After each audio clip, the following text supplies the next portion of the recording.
ያፌትና ኤፍራታ አንድ ላይ ቁጭ ብለው ምግብ እየበሉ እያለ ታውቂያለሽ፣ ሌሊቱን ሙሉ ሳስብበት ነው ያደርኩት። እናም የኔና ያንቺን ሰርግ ማዘግየቱ ምንም ጥቅም መስሎ አልታየኝም ይላታል።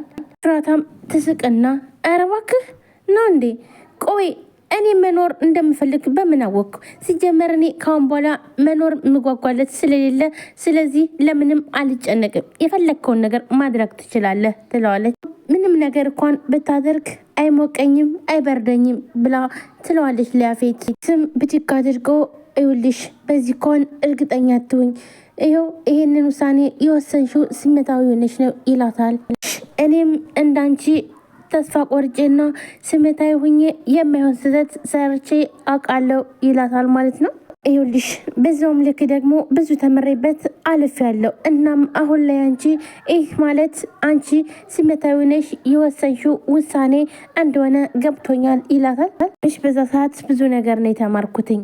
እናም ሰውን ለመጉዳት ፈገግ ስትይ በጣም ከዚህም በፊት ገኒ መጀመሪያ ተደፍሬ እናም ሴት ልጅ ወልጄ ነበር ስትለኝ አለመጠየቄ፣ እናም ዳጊም ደግሞ እናቴ ነች ስትለኝ አለመጠርጠሬ፣ እንዲሁም ደግሞ ኤፍዬ አሁን እኔና አንቺ እኔ እናትሽ ዳጊ ወንድምሽ ሆኖ ብታገኝ ምን አይነት ስሜት ይሰማሻል ስትላትም ነበረ።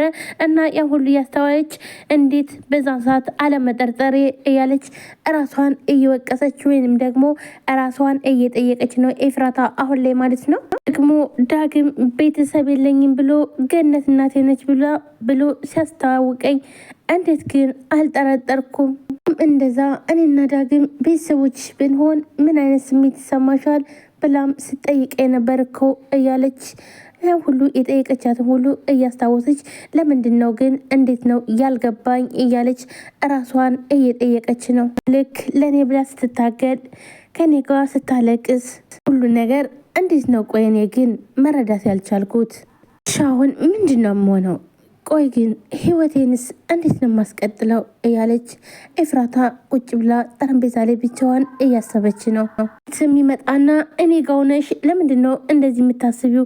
ይኸውልሽ እንደዚህ ያስለቅሱሽን ሰዎች ዋጋ አስከፍላቸዋለሁ ይላታል። ቆይ አንድም ሰው እንዳያሽ ነው የማደርገው ይላታል። ኤፍራታን ብድግ ብላ እባክን እኔ አሁን ላይ ከአንተ ጋር የምጣላበት አቅም የለኝም ትለዋለች። ኤፍራታ አንተ አስመሳይ ነህ፣ በሴቶች ተደፈርኩ ብለህ ስታስመስልም ነበር። እናም በአንድ በሁለት ሴቶች ሁሉንም ሴቶች መጥፎ ናቸው ብለህ የምትፈርጅ አንተ መጥፎ ሰው ነህ ትለዋለች ኤፍራታ። በጣም ክፉ ሰው ነህ፣ አውሬ ሰው ነህ፣ አውሬ ነህ እያለች ኤፍራታም ትጨዋለች ማለት ነው። ውየኔ ቆንጆ ምን ነው ዛሬ በጣም ተበሳጭተሻል? እኔማ ቁርስ አብረን እንድንበላ ብዬ ሰራተኛዋ በጧት መታ እንድሰራ ያደረኳትኝ። እናም በቃ ተበሳጭተሻል ይላታል ማለት ነው። እሽ ግን እንኳን አንቺ አይደለም ልትበይ እኔንም የምታስበይኝ አይመስለኝም ይላታል ማለት ነው። ኤፍራታን ብድግ አድርጋ ከፈለግ ሁሉንም መብላት ትችላለህ ትለዋለች። ልህ ይገባሃል፣ እኔ እንደውም እስካሁን ድረስ የተቀመጥኩት ሰራተኛዋ ቁልፉ ከሱ ጋር ነው ስላለች ለዛ ነው ትላለች ማለት ነው። ማለት ነው መቼም እዚሁ በግድ ቆልፈብኝ እንድኖር ልታደርገኝ አይደለም ትለዋለች ማለት ነው። ቤትም ነው እንጂ እስካሁን አልገባሽም እንዴ ይላትና ይነሳና በሩን ቆልፎ ይወጣል ማለት ነው። ሚስቴ ቤት ድረስ መታ እንዴት ነው በጋብቻ ሳንፈራረም እምለቃት ይመስልሻል እንዴ ብሏት ጥሏት ይሄዳል ማለት ነው። ሰላም ሰላም፣ ውድና የተከበራችሁ ቻናል ቤተሰቦች እንደት ናችሁ? ሌላ ናችሁ? ሁሉ ሰላም ሰላማችሁ ብዝት ይበልስ። ቻናል አዲስ ናችሁ ሰብስክራይብ፣ ላይክ፣ ሼር በማድረግ ቤተሰብ ሁኑ። ቤተሰብ የሆናችሁም ከልብ ነው ማመሰግነው። ውድ ቤተሰቦች ዛሬ በሐረግ ድራማ መጥቻለሁ ማለት ነው። ቀጣይ ክፍል ይዤላችሁ መጥቻለሁ ማለት ነው። ሁላችንም በጉጉት ስንጠብቀው የነበረው ሐረግ ድራማ ኤፍራታና ያፌት አንድ ላይ ሆነው ነበር ማለት ነው። ምክንያቱም ያፌት ቤት ሄዳ ኤፍራታ እሱ ራሱ መቶ መንገድ ላይ ወድቃለች። እናም እያለቀሰች ነው ሲባል ሲሰማ ልክ እሱ መቶ ወስዷት ነበር ማለት ነው። እናም እንደዛ ሲል ነበር ያለቀው። አሁን ላይ ግን አብረው ሆነው እናም በድጋሚ አግቷታል ማለት ይቻላል። ምክንያቱም ወታ ለመሄድ ስትፈልግ ራሱ አላስኬዳትም። ምክንያቱም እንዴ ምን ሆነሽ ነው ሚስቴ የምላት ሰው መታ በጋብቻ ሳልፈራረም የምለቃት እንጂ ልመስልሻለሁ ወይ ያላት ማለት ነው። እና ልታገታ ይፈልገ ነው ወይ ስትለው ማለት ነው።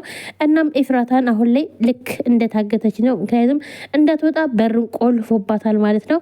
እናም በሩን ቆልፎባት ነው ሄደው። ከዛም በኋላ ሰራተኛዋ ደግሞ የያፌት ሰራተኛ የሂዊ ተላላኪ ወይንም ደግሞ ሰላይ ነች ማለት ነው እንጂ እቺ ሰራተኛ ማለት የሂዊ እዛ ውስጥ ያለ መረጃ አምጪ ወይንም አውጪልኝ ብላት ነው ያስገባቻት ማለት ነው።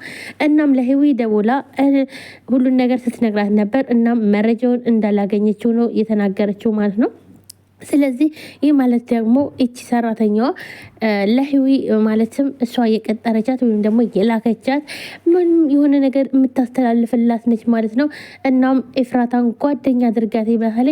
ኤፍራታም ሰራተኛዋን ያው እመቤቴ ስትላተኝ ይኸውልሽ እመቤቴ እንዳትኝ ሁለተኛ እኔ እንደውም እኔ ካንቺ አላንስም። ስለዚህ እኔም እንዳንቺ ነኝ። እናም ያው ከፈለግሽም ጓደኛ ልንሆን እንችላለን። እንዲሁም ደግሞ የሚያስፈልግሽ ነገር ካለ ከጎንሽ ልሆን ፈቃደኛ ነኝ ስትላት፣ እሷ ግን እንዴት ነው ሰራተኛና አሰሪ አንድ ላይ ጓደኛ የሚሆነው ከመችለት ወዲህ ነው ብላ ኤፍራታን አላመነቻትም ማለት ነው። እናም ሂዊ እንዲሁም ጓደኛ አድርጋትኝ ስትላት፣ እንዴ እሷ እኮ እንደውም ብላይ ነበር፣ ነገር ግን እኔ እምቢ አልኳትኝ ፈርቻት አላመንኳትም ነበር ስትላትም ነበረ። እንግዲህ መጨረሻው ኤፍራታም የራስ ጉዳይ ናታንን እንደፈለክ አድርገው አይመለከተኝም፣ እኔ የምኖረው ሰው ለምኖርለት ሰው የለም። እናም ካሁን በኋላ አልጨነቅም፣ አይሞርቀኝም